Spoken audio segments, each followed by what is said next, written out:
and to be here to evaluate you. I think I'll adopt my favorite bit about Peranakan culture to frame my evaluation for you. Favorite bit being food. Yeah, I love Peranakan food. And Peranakan food can sum up the very good points about your speech. What is particularly striking about Peranakan food is the richness of the ingredients, the authenticity, and that is what I could feel when Hakim spoke.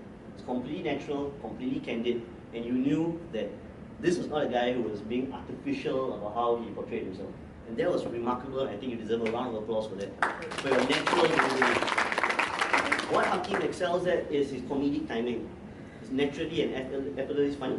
You can just crack a joke, and he can move even the heavier subject along with ease.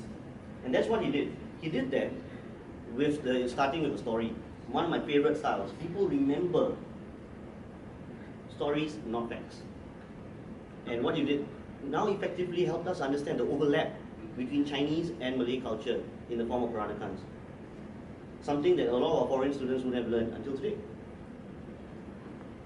And what was good was that you did not use your notes. Most of the facts, most of the memories were entirely retained. You just went with it. You delivered effortlessly.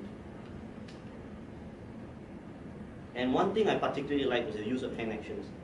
When you called your dad and then you, bam, you slammed the phone down. Perfect. He sealed the deal. But now that I went to the richness of your speech, I have to go a bit Gordon Ramsay in your ass now and go to the parts where I'll say it's a bit undercooked and things that you can improve on to bring out the flavor of your speech a little more. Firstly, you have a tendency to pause between sentences and you gasp a lot. You pause.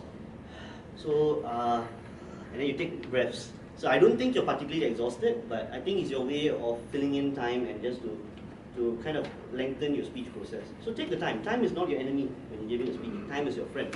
Use it to build atmosphere, build tension. So there were moments where it was obvious you were gathering your thoughts. Yeah, okay, fillers for you to gather your thoughts. You were nervous and you were rocking back throughout. Okay. And after a while, you felt like you cocooned yourself into a little zone, and you weren't particularly engaging me. And you were turning to one side of the room more than the side that I was in. So it helps that you adopt a structure. What you did was you went, okay, next one, next language, next this. But adopting a structure is easier for you to retain the facts, and it will help you be a little less nervous. So you can go like this, something like, okay guys, I'm going to go inside out when I'm talking about Peranakan culture, right? Firstly here, language, right? Next, food. So you go down, work your way down the body. Just adopt the structure, something that you're comfortable with. You could have elaborated a little bit more on figures like Tan Tock Seng. I think you took it for granted that your audience was familiar with Tan Tock Seng, but I think a two-sentence thing, he was a philanthropist in Singapore, a rich businessman who started up Tan Tock Seng Hospital. You didn't even mention the Tan Tock Seng Hospital bit. You took it for granted that members in the audience would know. It was great when you engaged them. Hey guys, do you know who Tan Tock Seng? But it would have been more effective if you had followed up with a description of who Tan Tock Seng was. And I think there were moments like where you didn't build up, like how you did with the initial phone call. Like the one crucial bit I remember when you said about merchants bringing something, coffee all the way to MacBooks or something. You could have done something, coffee all the way, stretch it. Like I said, time is not your enemy, time is your friend. Use it to build atmosphere. And what would have been great was a stronger ending. You ended off with the desserts. You were talking about your connection to the culture. You could have said something like, you could even brought up props. I really remember in a conversation with you, you talked about a heirloom tea set that your grandfather left you. It would have been a great addition if you had pulled it out.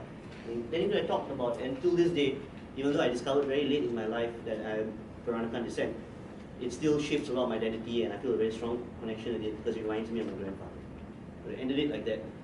But that being said, I think if you keep your natural style and your rate of delivery, it will be perfect, and I can't wait to hear your next speech.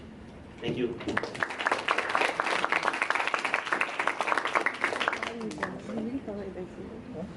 May we have our last evaluator for tonight, Vikhyat, who's going to be evaluating.